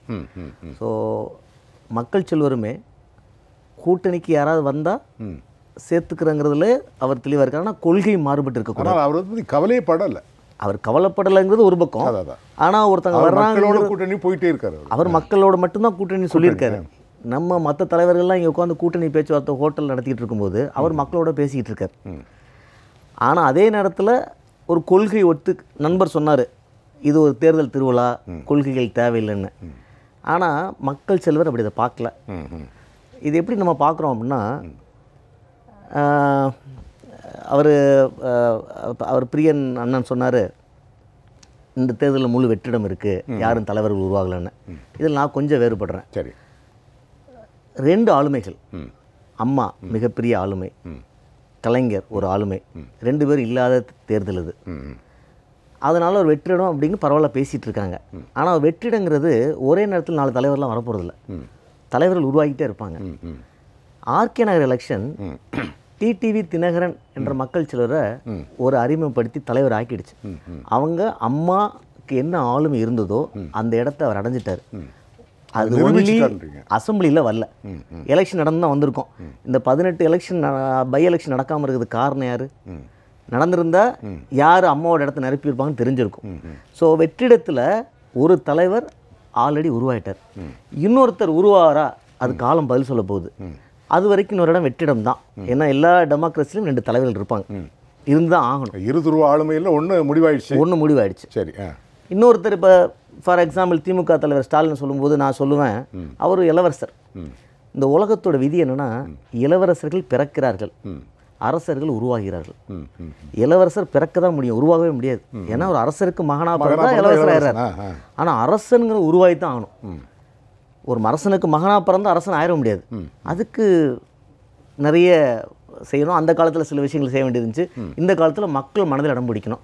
அது ஒரு பிடிக்கப்படாராங்கிறது இந்த எலெக்ஷன் சொல்ல போகுது. ஸோ வெற்றிடம்ங்கிறது இன்னைக்கு இல்லை, ஒரு ஆளுமை உருவாயிட்டது அப்படிங்கிறத நான் இங்கே குறிப்பிட்றேன். ரெண்டாவது, நீங்கள் சொன்ன மாதிரி கூட்டணிங்கிறது முக்கியம். கூட்டணியில் ஒரு விஷயம் என்னென்னா 4+4 8 அப்படின்னு சொன்னார். அந்த 4+4 10ஆவும் மாறலாம், 6ஆவும் மாறலாம். அது ரொம்ப ஒரு அருமையான பாயிண்ட். இப்போ நான் ஒரு எடுத்துக்காட்டு சொல்கிறேன். பிஜேபியும் பிரியன் அவர்கள் சொன்ன கருத்தில் வந்து திருச்சி வேலுசாமி அவர்கள் முழுமையாக உடன்படுகிறார். அதில் மாற்று கருத்து நானும் உடன்படுறேன். ஏன்னா அதான் கோயலேஷன் டைனமிக்ஸ் நம்ம சொல்கிறோம். இந்த 3 விதமாக பிரியலாம். 4+4 8ஆக இருக்கும் நார்மலாக, 4+4 10ஆக இருக்கும், 4+4 6ஆகவும் 5ஆவோ 0 கூட ஆகலாம். இப்போ நம்ம என்ன சொல்கிறோன்னா, நான் ஒரு எக்ஸாம்பிள் சொல்கிறேன். பிஜேபியும் முஸ்லீம் லீக்கும் கூட்டணி வைத்தால் என்ன ஆகும்? இது நடக்காத ஒன்று, இந்தியாவில் என்றும் நடக்கப் போவதில்லை. அப்படி நடந்தால் அது முஸ்லீம் லீக் அல்ல, அப்படி என்பது ஊர்ஜிதமாகிடும். இப்போ பிஜேபி முஸ்லீம் லீக்கும் கூட்டணி வைத்தால் கேரளாவில் அவர்கள் 20% ஓட்டு, பிஜேபி 20% ஓட்டு, முஸ்லீம் லீக்கு 15% ஓட்டு, அவர்கள் ஆட்சியை பிடித்து விடலாம் கேரளாவில். அப்படி என்றால் அரித்மெட்டிக் மட்டும்தான் சரி என்ற அர்த்தம். அதுதான் 4+4 8 என்பது. ஆனால் என்ன ஆகும்? 20+15 சேர்த்தா அந்த அலையன்ஸுக்கு 5% தான் கிடைக்கும் கேரளாவில். ஏன்? 2 கட்சிகள் சேரும்போது முதல்ல தலைவர்கள் கொள்கைகளை இணைக்க வேண்டும். தேர்தலுக்காக இல்லை, அந்த ஆட்சிக்காக கொள்கையை உருவாக்கி அந்த கொள்கை மக்களுக்கு நல்லது செய்வதாக இருக்க வேண்டும். அதுதான் தலைவர்கள் செய்வது. அதை தொண்டர்கள் ஏற்றுக்கொண்டு கொண்டாட வேண்டும். இப்போ என்ன ஆகிவிடுகிறது? 2 கட்சிகள் கொள்கைகள் இல்லாமல் சேர்கின்றன. அதை தொண்டர்கள் ஏற்றுக்கொள்ளாவிட்டால் 4+4 6ஓ 3ஓ 2ஓ ஒன்றாகிவிடும். இந்த கூட்டணிகள் இப்போது அமைந்திருக்கிற 2 கூட்டணிகளுமே, திமுகவும் சரி அதிமுக எடப்பாடி அதிமுகவும் சரி, 2 கூட்டணிகளும் அந்த ரகத்தைச் சேர்ந்தவை தான். இது 4+4 = 8 கிடையாது, 4+4 = 0 என்றுதான் நான் குறிப்பிடுவேன். இதை நம்ம இது வரும் தேர்தலில் நம்ம கண்டிப்பாக சந்திக்க போகிறோம். அதை கண்டிப்பாக சந்திக்க போகிறோம். ஸோ ரெண்டாவது வந்து தொண்டர்கள் மத்தியில் இப்போ அதிமுக தொண்டன், ஒரு புரட்சித் தலைவர் காலத்து தொண்டன், அம்மா காலத்து தொண்டன், அம்மாவிற்கு ஒரு நினைவனம் அமைப்பிற்கு எதிர்த்த பாமகவோடு எப்படி இணைந்து செயல்பட போகிறான் ஒன்றிய அளவில்? இங்கே 2 தலைவர்கள் பிளாசா ஹோட்டலில் உட்காந்து காஃபி சாப்பிட்டு கூட்டணியை போட்டுடலாம். ஆனால் பரமக்குடியில் இருக்கவனும் கள்ளக்குறிச்சியில் இருக்கவனும் அம்மாவுக்கு நினைவிட வைக்க தடுத்தாங்க, பரவாயில்லங்க, அரசியலில் அதெல்லாம் சகஜம் அப்படின்னு எடுத்துக்க போகிறான்னா அவன் உணர்வுபூர்வமானவன். அவனுக்கு நம்பர் முக்கியம் இல்லை, அவன் எம்பி ஆக போகிறதில்ல, அவன் எம்எல்ஏ ஆக போகிறதில்ல, அவனுக்கு அம்மா முக்கியம். ரெண்டாவது சொன்னார், நாங்கள் மோடியா ராகுலா அதில் ஒருத்தரை நம்ம சூஸ் பண்ணுறோன்னாரு. அப்படி என்றால் நீங்கள் சொன்ன அந்த உணர்வுபூர்வமான விஷயம், அது உண்மையிலேயே ஆழ்ந்து சிந்திக்கணும். அதுதான் ஓபிஎஸ் இபிஎஸ் கவனிக்க தவறிவிட்டார்களோ என்று தோன்றது. மோடியா ராகுலா என்று அம்மா சொன்னார்களா 2014? மோடியா லேடியா என்று சொன்னார்கள். இவங்க என்ன சொல்றாங்க? மோடியா ராகுலான்னு கேட்குறாங்க. மோடியா ராகுலா நாங்கள் மோடியை சூஸ் பண்ணிட்டோம் அப்படிங்கிறாங்க. ஆனால் அம்மா அப்படி சொல்லி, ஏன்னா இந்திய அமைப்பில், இந்திய நாட்டில் ஒவ்வொரு மாநிலத்துக்கும் இந்தியாவுக்குன்னு தனி பிரச்சனை இருக்குது, ஒவ்வொரு மாநிலத்துக்கும் தனித்தனி பிரச்சனை இருக்குது. அதில் தமிழகத்திற்கு சில 2-3 மேஜர் பிரச்சனை இருக்குது. ஒன்று ஸ்ரீலங்கன் இஷ்யூ இருக்குது, இன்னொன்று வந்து காவேரி தண்ணி இஷ்யூ இருக்குது. இந்த காவேரி தண்ணி இஷ்யூவில் கர்நாடகாவில் பிஜேபியும் காங்கிரஸ் தான் மாற்றி மாற்றி ஆட்சி வந்துட்டுருக்காங்க. இப்போ ஏடிஎம்கே ஒரு பார்ட்டியோட அலையன்ஸ் பண்ணிட்டாங்க, எடப்பாடி ஏடிஎம்கே. திமுக காங்கிரஸ் அலையன்ஸ் பண்ணிட்டாங்க. இவங்க யார் ஜெயித்தாலும் கர்நாடகாவில் எப்படி காவேரி வரும்? So national party cannot take care of Tamil Nadu interest. இதைத்தான் டிடி வேணும் சொல்லிட்டு இருக்காரு.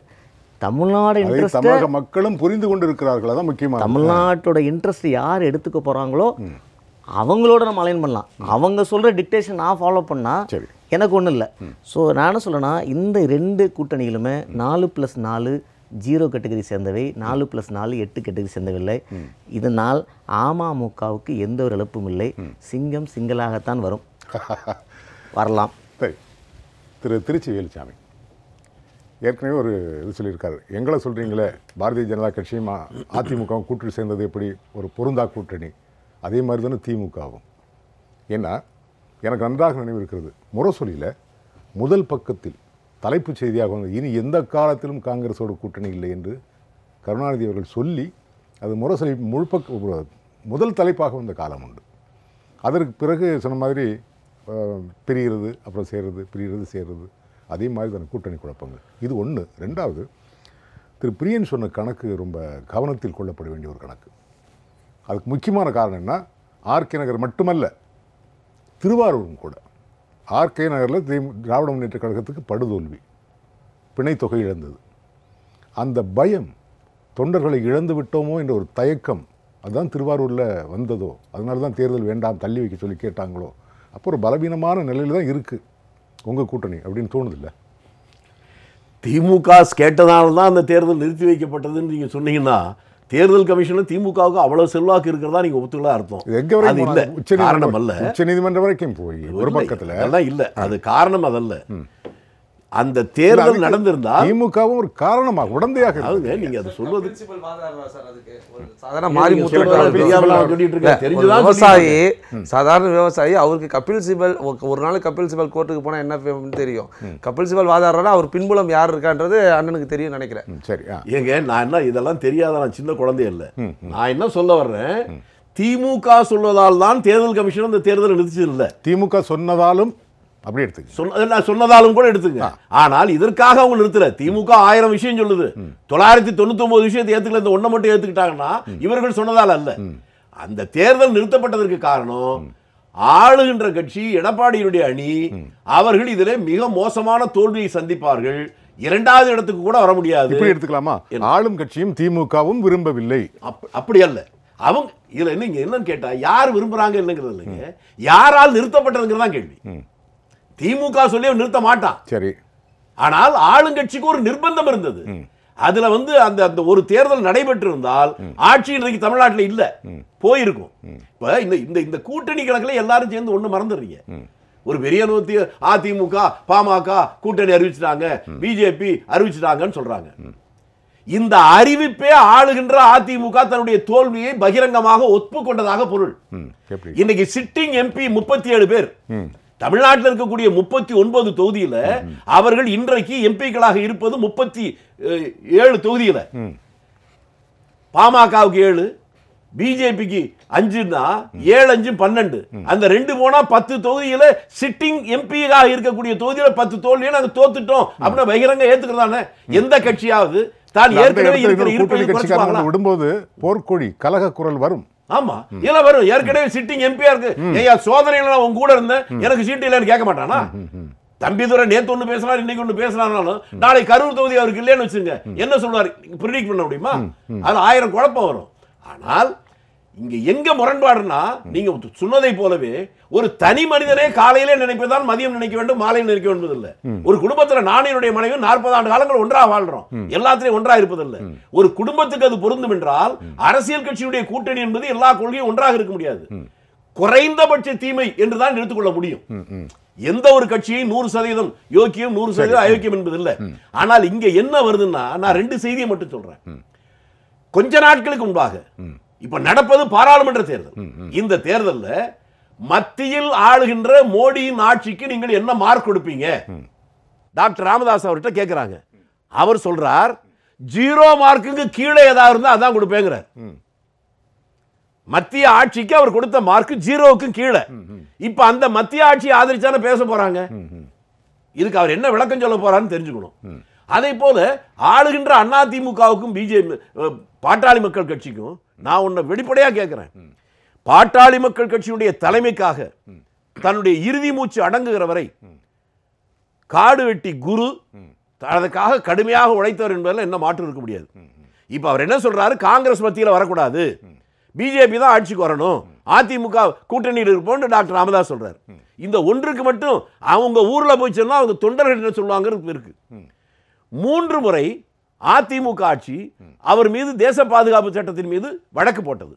அந்த 3 முறையும் காங்கிரஸ் ஆட்சியில் இருக்கிற போது தன்னுடைய அதிகாரத்தை பயன்படுத்தி அதிலிருந்து அவரை விடுதலை செய்தது. இவர்களுக்காக உயரே போகின்ற வரை உழைத்த காடு வெட்டி குருவை 3 முறை தேச பாதுகாப்பு சட்டத்தில் போட்ட அதிமுகவை ஆதரித்து 3 முறையும் தன்னுடைய செல்வாக்கால் அவரை விடுதலை செய்த காங்கிரஸை எதிர்ப்போம் என்று மருத்துவர் சொன்னால் அவருடைய மனசாட்சி ஏன் அந்த மறைந்து விட்ட காடு வெட்டியுடைய குருவுடைய ஆன்மாவாவது மன்னிக்குமா? நேற்று வரை இவர்களை பற்றி என்ன சொன்னார்கள்? நான் கேட்கிறேன், சிவி சண்முகம் இவ்வளவுலாம் சொல்றாருல்ல, சிவி சண்முகம் இதுக்கு முன்னால் என்ன சொன்னாரு? அன்னைக்கு மட்டும் நான் மறைஞ்சு காருக்கடியில் மறையலன்னா இந்த டாக்டர் ராமதாஸ் ஆளுங்க என்ன கொலையா பண்ணியிருப்பாங்கன்னு சொன்னாங்களா இல்லையா? இதெல்லாம் நிறைய விஷயங்கள் இருக்கு. நான் என்ன சொல்றேன், நடக்க போகிற தேர்தல் என்பது பாராளுமன்றத்திற்கு. அந்த பாராளுமன்ற தேர்தலில் 5 ஆண்டுகளில் அந்த ஆட்சி என்ன செய்திருக்கிறது, அது சரி என்றால் ஆதரிப்பது, தவறு என்றால் எதிர்ப்பது, இதுதான் பொதுவான நியாயமாக இருக்க முடியும். மற்றதெல்லாம் பின்னுக்கு தரலாம். நீ மாநில கட்சியும் மத்திய கட்சியும் 2 ஆட்சியும் ஒன்றாக சேர்ந்து இருக்கிற போது அதை ஆதரிக்கிற நேரத்தில் 2 ஆட்சியும் நல்லது செய்திருக்கிறது என்றால் மட்டும்தான் ஆதரிக்க முடியும். ஆனால் பிஎம்கே மத்தியில் இருக்கிற ஆளுங்கட்சி தமிழ்நாட்டுக்கும் தமிழகத்துக்கும் எதுவும் செய்யல. அவங்க மட்டும் சொல்லல, சட்டமன்றத்திற்குள்ளே நிதியமைச்சர் ஓ பன்னீர்செல்வம் சொன்னார், தமிழ்நாட்டில் கஜா புயல் வந்தது, ஒக்கி புயல் வந்தது, சென்னையிலே வெள்ளம் வந்தது, இதற்கெல்லாம் உதவி மத்திய அரசு கேட்டோம், தரவே இல்லை. தமிழ்நாட்டுக்கும் தமிழகத்திற்கும் மத்திய அரசு பிஜேபி ஆட்சி மோடி ஆட்சி துரோகம் செய்கிறது சொன்னாரா இல்லையா? இப்ப எதுக்காக ஆதரிக்க போறாங்க மக்கள் கேட்பாங்கல்ல. சரி, நல்ல கேள்விகள். சீனிவாசன், ஒரே ஒரு முக்கியமான கேள்வி, மோடியினுடைய ஆட்சிக்கு நீங்கள் கொடுக்கிற மதிப்பெண் என்ன என்ற கேள்விக்கு திரு ராமதாஸ் அவர்கள் என்ன பதில் சொன்னார் என்பதை திருச்சிவேல் சொன்னார். இப்போ அந்த மதிப்பு கொடுத்தவர் இது இந்த தேர்தல் பிரச்சார மேடையில் எதை சொல்லி வாக்கு கேட்பார்? சரி சார், அதாவது சார் தேர்தல் காலங்களில் வந்து ஒரு தலைவர் பேசுகிறத வந்து ஒரு பெருசாக எடுத்துக்கணும்னா, உதாரணத்துக்கு பார்த்தா இந்த 2G வழக்கப்போ சிறைக்கு செல்றாரு திரு ஆர் ராசா அவர்கள். சிறைக்கு செல்லும் போது அவர் சொல்றார், இந்த 2G வழக்கு என்மேல் வேண்டுமென்று மத்திய அரசால் புனையப்பட்ட வழக்கு, இதுக்கு முதல் குற்றவாளி நிதி அமைச்சர் ப. சிதம்பரம் அன்றைய மன்மோகன் சிங் அரசும் தெளிவா அவர் சொல்லிட்டார். சிறைக்குள்ள இல்ல, அவர் சிறைக்குள்ள போகும்போது அவர் சொன்ன ஒரு வார்த்தை, வீரர்கள் கூட்டணி வந்தாங்க. மன்னிக்கணும், நான் ஒன்று சொல்லிடுறேன். அந்த வழக்கு என்பது முதன்முறையாக சுப்பிரமணிய சாமி ஒரு கடிதம் எழுதுறார் கவர்னருக்கு, அதற்கு பின்னால ஜனாதிபதிக்கு எழுதுறார், பிரதம மந்திரிக்கு எழுதுறார், பிரதம மந்திரி மன்மோகன் சிங் அந்த கடிதத்தை தூக்கி போட்டுறார். இந்த 2Gல பெரிய ஊழல் நடந்திருக்கு, நீங்க நடவடிக்கை எடுக்கணும். அதற்கு பின்னால் நடவடிக்கை எடுக்கவில்லை என்பதுடன் நீதிமன்றத்தில் வழக்கு போடுறார். அந்த வழக்கை ஏற்றுக்கொண்ட நீதிமன்றம் தங்களுடைய மேற்பார்வையில் தான் அந்த வழக்கையே நடத்தியச்சு. அப்ப இதுல எங்க வந்து அரசாங்கம் வருது, எங்க ப. சிதம்பரம் வர்றாரு? இல்ல, அவர் சொன்ன பதிவு உங்களுக்கே தெரியும். அது தெளிவா சொன்ன, மன்மோகன் சிங் தலைமையான அரசு தான் என் மேல் பழி போடுகிறது சொல்லி தெளிவா சொல்லிட்டு தான் சிறைக்கு செல்லும் போது அந்த வாசல்ல அவர் பத்திரிகையாளர் சந்திப்பில் சொல்லிட்டு தான் அவர் உள்ள போறார். பிறகு என்ன நடந்தது, திரும்பி காங்கிரஸோட தான் போனாங்க. அதே போல ராமதாஸ் அவர்கள் வந்து மிகவும் தரக்குறைவா திரு ஸ்டாலின் அவர்கள் வந்து வேலூர் மாவட்டத்தில் ஒரு பொதுக்கூட்டத்தை சொல்ல, வெக்கம் இல்லையா மானம் இல்லையான்னு. வெக்கத்தை பற்றி அவர் பேசுறது மட்டும் தான் இங்கே வெக்கக்கேடான ஒரு விஷயம். என்ன உதாரணம் பார்த்தீங்கன்னா, தன்னோட உடன்பிறந்த சகோதரி அவர்களே மகா ஊழலில் 2G வழக்கில் சிறைக்கு போனதை பற்றி வெக்கப்படாத ஒரு ஸ்டாலின், தன்னோட சகோதரர் அவர்கள் கஷ்டப்படும் போது அன்றைக்கி புருஷ அம்மாவுக்கிட்ட வந்து முத்து அவர்கள் பணம் பெற்றுக்கொண்டு அந்த வாழ்வாதாரத்துக்கே கஷ்டப்பட்டிருந்த காலத்தில் அம்மாவால் பணம் பெற்று அவர் வாழ்ந்திருந்தார். அதற்கு வெக்கப்படாத ஸ்டாலின் அவர்கள் அந்த கோபாலபுரம் வீடே வந்து ஏலத்துக்கு போனப்போ அந்த ஏலத்திலேருந்து மீட்டு கொடுக்குறது புருஷ அம்மா அவர்களும் புருஷ தலைவர் அவர்களும் நடித்து கொடுத்து அந்த வீட்டை மீட்டு கொடுத்து அந்த வீட்டில் வாழ்ந்து கொண்டிருந்த ஸ்டாலின் இதற்கெல்லாம் வெக்கப்படலை. அதாவது அரசு அலுவலகங்கள் அரசு அதிகாரிகள் மட்டும் இல்லை, காவல்துறையோடு ஒரு உயரிய பாதுகாப்போடு ஒரு துணைவேர் வீட்டுக்கு சிஐடி நகர் போகிற ஒரு முதல்வர், அதுக்கும் அவர் வெக்கப்படாத ஒரு ஸ்டாலின். ஆனால் எதிர்கட்சி தலைவர்கள்லாம் பார்த்து வெக்கப்படுறதுன்றது வந்து அநாகரிகமான செயல். அரசியல் ரீதியான மோதல்கள், அதாவது எப்படின்னா ஒரு அரசியல் ரீதியான உங்களோட போக்கு தேர்தல் காலமாக அரசியல் ரீதியாக துறை ரீதியாக எங்ககிட்ட கேள்வி கேளுங்க, அதற்கான பதில் அளிக்கிறதுக்கு அமைச்சர்கள் தயாராகிறாங்க. அதற்காக ஒரு வெக்கம் இல்லையா மானம் இல்லையான்ற ஒரு கேள்விகள் இதெல்லாம் வாதங்கள் வந்து உங்களை வந்து ஒரு வயிற்றச்சல் இல்லை, ஒரு வயிற்றச்சல் காரணமாக, அதாவது எப்படி நான் நேற்று வரையும் நாங்கள் பாஜக இப்போ இந்த காலங்கள் பாருங்க, இந்த நடந்திருந்த இந்த 2 காலங்கள், இந்த எடப்பாடி அண்ணன் அரசு காலத்தில் பாஜகவோட மற்றவங்களாம் சொல்லி தான் கூட்டணி வைக்க போகிறாங்கன்னா நாங்கள் சொல்லவே இல்லை. தேர்தல் காலங்கள் வரும்போது மட்டும்தான் நாங்கள் யாரோட கூட்டணி, நாங்கள் பாமக கூட கூட்டணி வைப்போன்றது யாரும் எதிர்பார்க்காத ஒன்று. இதுதான் தேர்தலோட சாணக்கியத்தனம்ன்றது. ஏன்னா இவங்க அப்படி இல்லை. இவருக்கு முன்னாடி இருந்த வைகோ அவர்கள் எவ்வளோ தரக்குறைவாக விமர்சனம் செய்தார். திரு ஸ்டாலின் அவர்களையும் கலைஞர் அவர்களையும். அதுக்கு நீங்கள் வேறு தொழில் பார்க்கலான்றது கூட கேவலமான விமர்சனம் கூட. இன்றைக்கி அவர்களே வந்து கூட்டு சேர்த்து வைத்திருக்காங்கன்னா அவர்கள் மக்கள் கிட்ட போய் எப்படி வாக்கு கேட்க போகிறாங்க, இது மக்களுக்கு தெரியும். வைகோ அவர்கள் எப்படி வந்து தரக்குறைவாக பேசுகிறாருன்றது. அதே போல் இந்த மக்கள் நல கூட்டணின்னு ஒரு 4 பேர் இருந்தாங்க. அந்த 4 பேர் இப்படி வச்சுட்டு, அதாவது எங்களை பொறுத்தவரை அதிமுக பொறுத்தவரை இதுக்கு முன்னாடி பிரியன் சார் கூட சொன்னார், தனிச்சு நின்றீங்க அப்போ நின்றீங்கன்ற. எங்களை பொறுத்தவரை இரட்டை இலை சின்னம் தான். அந்த இரட்டை இலை சின்னம் தான் கண்டிப்பாக வெற்றி பெறும்ன்ற நம்பிக்கை எங்கள்கிட்ட இருக்குது. ஏன்னா அம்மா இப்போ இல்லை, அதாவது எங்களை பொறுத்தவரை பெரிய ஆளுமை இல்லை. அந்த ஆலமரத்தை நாங்கள் இழந்துட்டு இருக்கோம். இப்போ இவ்வளோ நாள் அண்ணனோட விருது, அதாவது எடப்பாடி அவர்களோட நிழலாக நாங்கள் இருக்கிறோம். கண்டிப்பாக வெற்றி அடைவோன்றது மட்டும் உண்மை. திரு பிரியன், அடையார் சீனிவாசன் ஒரு விஷயத்தை சொல்கிறார், ரெட்டை இலை எங்கள் கையில் தான் இருக்குது, அதனால் வெற்றி உறுதி. சின்னம் மட்டுமே போதுமா? இல்லை, அதாவது சின்னம் வந்து அது ஒரு காரணமாக இருக்குமே தவிர அது முக்கியமான ஒரு வெற்றி பெறத்துக்கான முழுமையான காரணமாக அது அமையறதுக்கான வாய்ப்புகள். அந்த சின்னம் யார்கிட்ட இருக்குன்றது தான் முக்கியமான விஷயம்.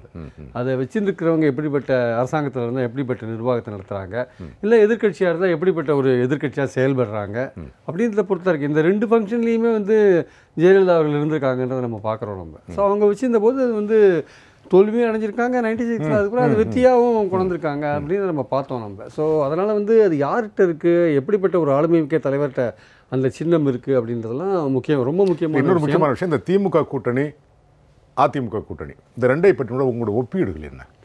இல்லை, நிச்சயமாக வந்து இப்போது வந்து அதிமுக கட்டமைச்சிருக்கிற இந்த கூட்டணி வந்து எதிர்பாராத ஒரு சேலஞ்சு பண்ணக்கூடிய அளவுக்கு கொண்டு வந்திருக்காங்கன்றதான் நான் நினைக்கிறேன் ஆக்சுவலாக வந்து. அதாவது 2 மாதங்களுக்கு முன்பு கூட திமுக காங்கிரஸ் கூட்டணின்றது வந்து ஏதோ ஒரு ஸ்வீப் பண்ணும் அப்படின்ற லெவலில் இருந்ததுக்கு இப்போ வந்து அதிமுகவில் அந்த மாதிரியான ஒரு கூட்டணி கட்டமைக்க முடியுமான்ற அந்த இதில் இருக்கும்பொழுது இவங்க வந்து பிஜேபியோ மத்திய ஆளுங்கட்சியோடையும் பாமகவோடையும் தேமுதிகவோடையும் ஒரு கூட்டணி கட்டமைக்கிறது இல்லை, அது வந்ததுதான் சொல்கிறேன் நான். அதுலேயுமே ஒரு பெரிய குழப்பம் இருக்கலாம். திமுக பேசிக்கிட்டு இருக்கிறதாக ஒரு தகவல் வருது. இந்த மாதிரியான ஒரு கூட்டணி கட்டமைச்சது வந்து டெஃபினட்டாக ஒரு நல்ல ஒரு முன்னேற்றம் நான் பார்க்குறேன். ஆனால் அந்த கூட்டணிக்கும் நிறைய சாதக பாதகங்கள்லாம் இருக்குது. ஏன்னா அது வந்து 2த்துலேயும் ஆளுங்கட்சியாக இருக்கிறதுனால மத்தியிலையும் மாநிலத்திலையும் அதுக்கு எதிரான மனோபாவம் வந்து இங்கே நிறையா இருக்கும். ஸோ அது வந்து உண்மையிலேயே வந்து தேர்தலில் வந்து வெற்றியை ஈட்டுற கூட்டணியா, இல்லை வந்து திமுக காங்கிரஸ் கூட்டணி ஒரு ஸ்வீப்பாக இருக்குமா, இல்லை ஓட்டுகள் எப்படி பிரிஞ்சு வேறு யாராவது தினகரன் போன்றவர்கள்லாம் களத்தில் இருக்கிறதுனால அவங்களுக்கெல்லாம் எப்படிப்பட்ட வாய்ப்புகள்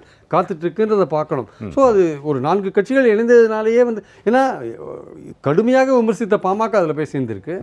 தேமுதிக பிரேமலதா கூட 2 மாதம் முன்னாடி வரையும் கடுமையாக தான் விமர்சிச்சிருந்தாங்க. அதனால் வந்து அதெல்லாம் சகஜம் நானும் ஒத்துக்கிறேன். அடையார் சீனிவாசன் சொல்கிற மாதிரி இதெல்லாம் தேர்தலில் சகஜம்தான். ஆனால் மக்கள் வந்து டெஃபினட்டாக வந்து இந்த கூட்டணியை வந்து சரி சகஜம் இப்படி தான் இருப்பாங்கன்னு நினச்சா கூட அவங்க ஓட்டு போடும்போது தன்னுடைய விருப்பத்தை தெரிவிப்பாங்கல்ல. அட்லீஸ்ட் நீங்கள் எப்படிப்பட்ட நிலைமையிலிருந்து நீங்கள் சேர்ந்துருக்கீங்க, உங்களுடைய ஆட்சி எப்படிப்பட்ட ஆட்சி, இதெல்லாம் கவனித்து ஓட்டு போடும்போது இந்த ஆட்சியோட பாதிப்பு அவங்க சாதனைகள் பல சொல்லலாம். இருந்தாலுமே வந்து ஒரு அண்டர்கரண்ட்டாக தமிழ்நாட்டில் வந்து ஒரு ஆன்டி பிஜேபி மனநிலை ஓடிட்டு இருக்கிறத நம்ம பார்க்குறோம் நம்ம. அதனால் அது எப்படிப்பட்ட விளைவுகளை வந்து உண்டாக்கும்னு நம்ம சொல்ல முடியாது. ஸோ இன்னைக்கு இருக்கிற நிலைமையில அவங்க ஒரு கூட்டணியை கட்டமைச்சிட்டாங்க அதிமுகன்றது ஒரு செய்தி, ஒரு அவங்களுக்கு ஒரு இம்ப்ரூவ்மெண்ட் அது ஆக்சுவலாக வந்து. திரு வேலுசாமி, அதிமுக கூட்டணி வெற்றி பெறவே முடியாது என்பதற்கு நீங்கள் சொல்லுகிற காரணங்கள் என்ன? சுருக்கமாக சொல்லுங்க. அவர் முதல்ல கொஞ்சம் வார்த்தையெல்லாம் கடுமையான சில வார்த்தையை சொன்னார். தமிழ்நாட்டுடைய துணை முதலமைச்சர் ஒரு நிமிடம் மட்டும் உங்களுக்கு அவர் டெல்லிக்கு போறாரு. மோடியை கூட இல்ல, ஒரு சாதாரண லேடி மக்களுக்கு சந்தித்து வெற்றி பெறாமல் பிரதமருடைய கருணையால் மட்டும் அமைச்சராக வந்த நிர்மலா சீதாராமன் அவர் அறைக்கு முன்னால 1.5 மணி நேரம் உட்கார்ந்து இருந்து பார்க்காமலே திருப்பி அனுப்புவதற்கு பின்னாலும் கூட மத்திய அரசு மாநில அரசு எப்படி இணக்கமா இருக்கிறது? நான் என்ன கேட்கிறேன், சட்டமன்றத்தில் இவர்கள் சொன்னது ஒரு தேர்தல் என்பது எதிர்க்கட்சிகள் எதையும் சொல்லுவாங்க, ஆளுங்கட்சி என்பது தன் கடந்த காலத்தில் அவர்கள் இந்த நாட்டுக்கும் நாட்டு மக்களுக்கும் எதை செய்தார்கள், இதை செய்திருக்கிறோம், அதற்காக எங்களுக்கு வாக்களிக்கும் கேட்ட போது பாஜகவும் அதை கேட்க முடியாது. பாராளுமன்றத்திலே அன்வர் ராஜா சொல்றார், பண மதிப்பிழப்பால் இந்தியா முழுவதும் கிராமப்புறத்தில் இருக்கிற மக்கள் பிஜேபியை எதிர்க்கிறார்கள், ஜிஎஸ்டியால் நகர்ப்புறத்தில் இருக்கிற மக்கள் எல்லோரும் பிஜேபியை எதிர்க்கிறார்கள்.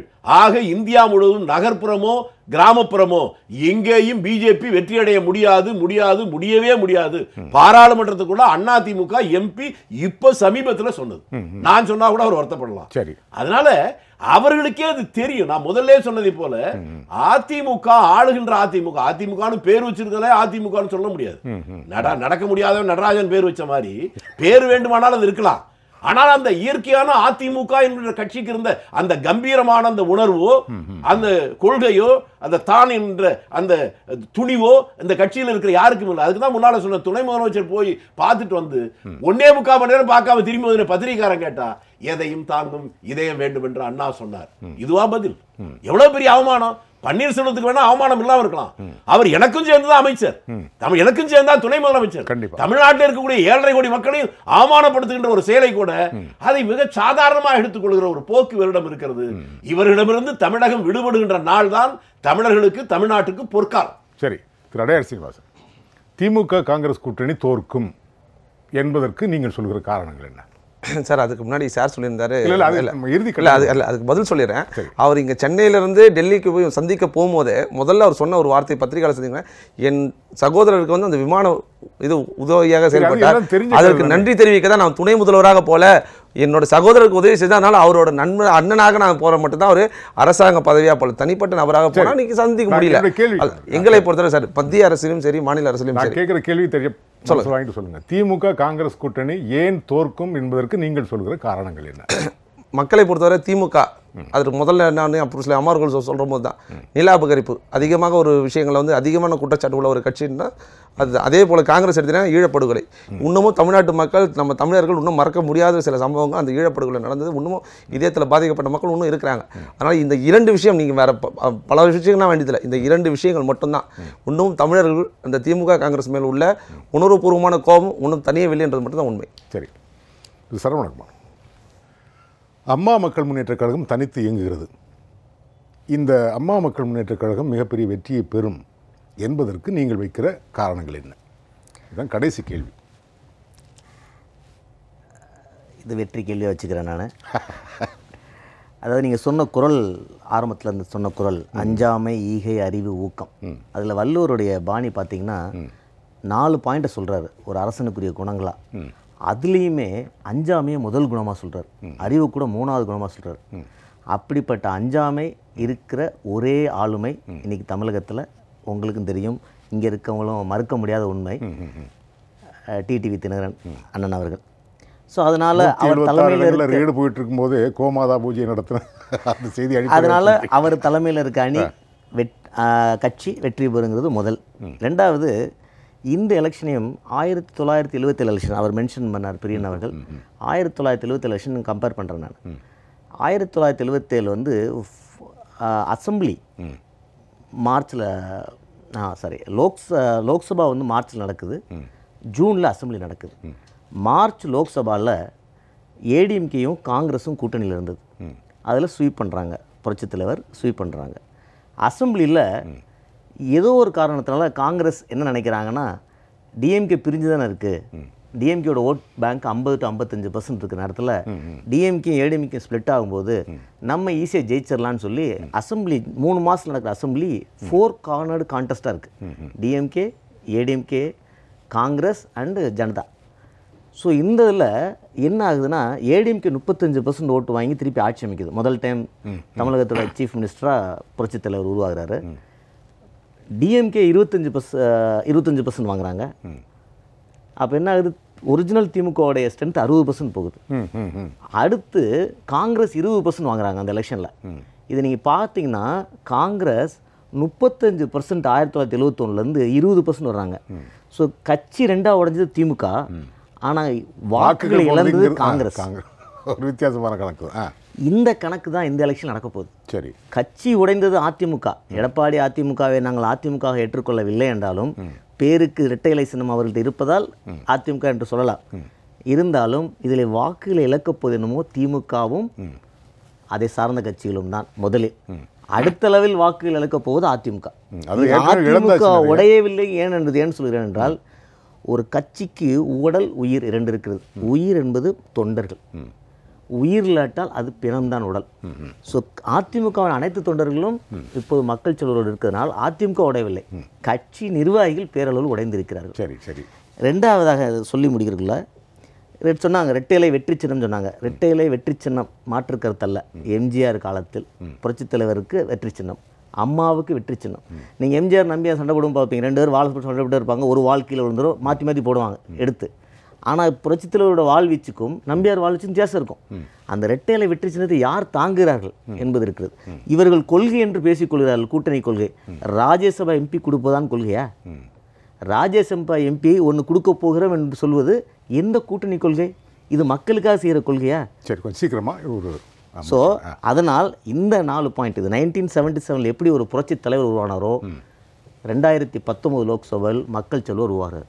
சரி, திரு பிரியன், 30 வினாடிகள் உங்களுடைய மைய கருத்தை மாத்திரம் சுருக்கமாக சொல்லிடுங்க. நிறைவு பகுதிக்கு வந்தாச்சு. நான் ஏற்கனவே சொன்ன மாதிரி இந்த வரப்போகிற எலெக்ஷன் வந்து ஒரு வித்தியாசமான ஒரு எலெக்ஷன்.